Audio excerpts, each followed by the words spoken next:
Hi, my name is Ken Lovelet, and this is the new orthogonal lap drum.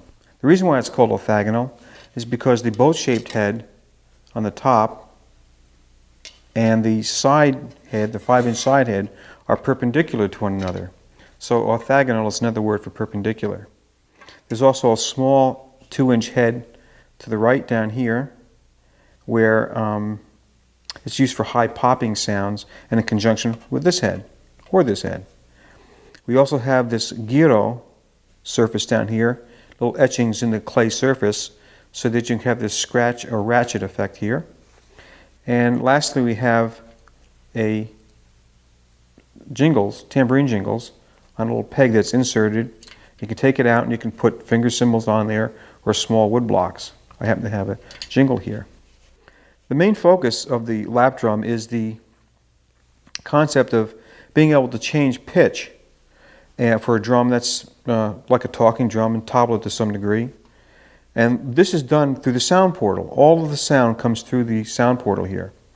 And by covering the hole, you were able to change the pitch of the drum. You can glissando or actually play simple melodies.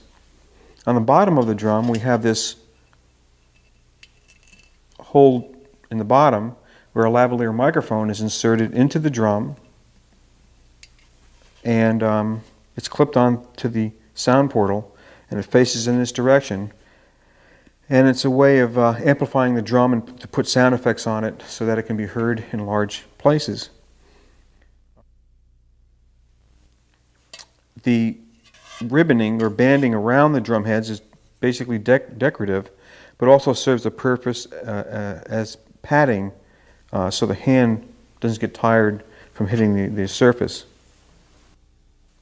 On the back side of the drum, we have a non-skid sort of a sand paint surface. It's very rough, and that's so when you put it on top of your lap like this, and I like to hold it sort of like this, where the front part of the drum is sort of in line with your belly button, and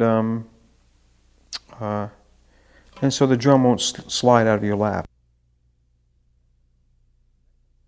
Next, I'm going to do a demonstration. I've taken off the thumb rings and the jingle from the drum just so that we're playing on drum surfaces alone. The first thing I'm going to play is a pattern on the round head using a cupped hand over the sound portal to create this change in pitch.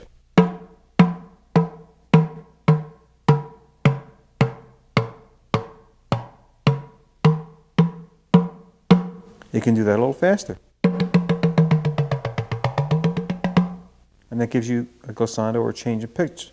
You can also use definite pitch, like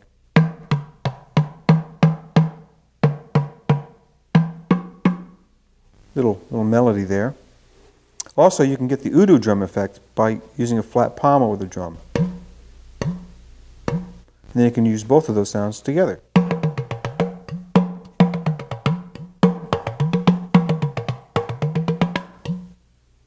Okay. The next, we have the bow-shaped head, which I like to use a slapping effect on. And you can also use it around this other head, going to the other head.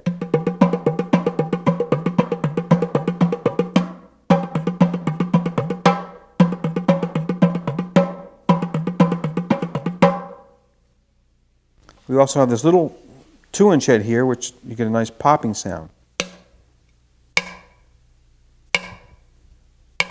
Like any other instrument, you have to develop the technique for it. The great thing about the lap drum, that no ethnicity is involved here. There's no tradition with this drum.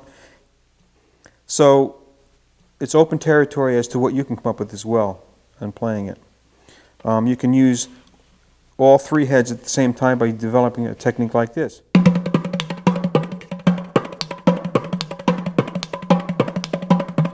Whenever the hand is over and near the sound portal, that sound will be affected. You don't have to actually touch it.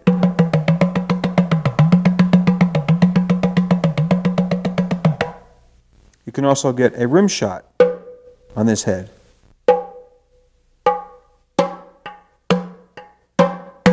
Slap it in the middle, high, little finger roll will bring you to this.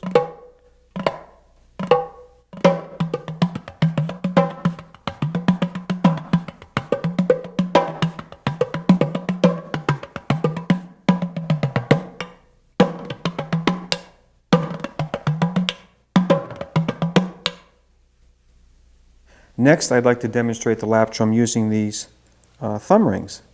They're made of aluminum, very lightweight, and they are adjustable. They pinch in or pull open. In this case, I'm going to pinch them in a little bit. You can even cut them down shorter if you need to. And you insert them over the first knuckle of your thumb, where the open end of the ring is facing the top. So it's facing up, away from the drum.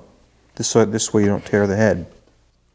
So I like to use the rings on the body of the drum. If you hit very lightly, you can also use them on the guiro.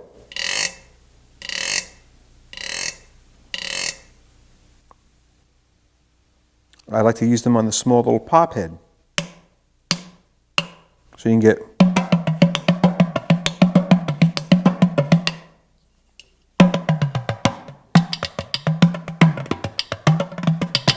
the important thing to know about that you should know about the thumb rings is that you can hit them simultaneously with the hand or the stroke. That's the head and the body, the clay part of the drum, are being hit simultaneously, or you can hit them independently. So you can go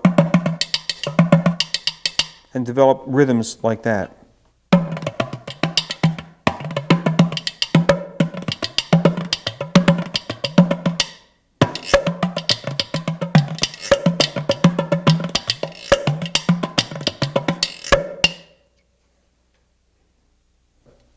Next, I'd like to demonstrate the lap drum using the tambourine jingles.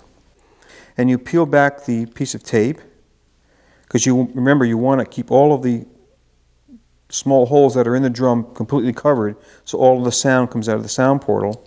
And you insert the little peg into the hole. This could be a finger cymbal. It could also be a little wood block or temple block. Okay? The drum then, when you hit the drum, the tambourine jingle can vibrate sympathetically. That's just from using the palm on the drum. When you hit the head, you get a slight sound of the tambourine jingle as well. You can also hit it with the ring. So a demonstration would be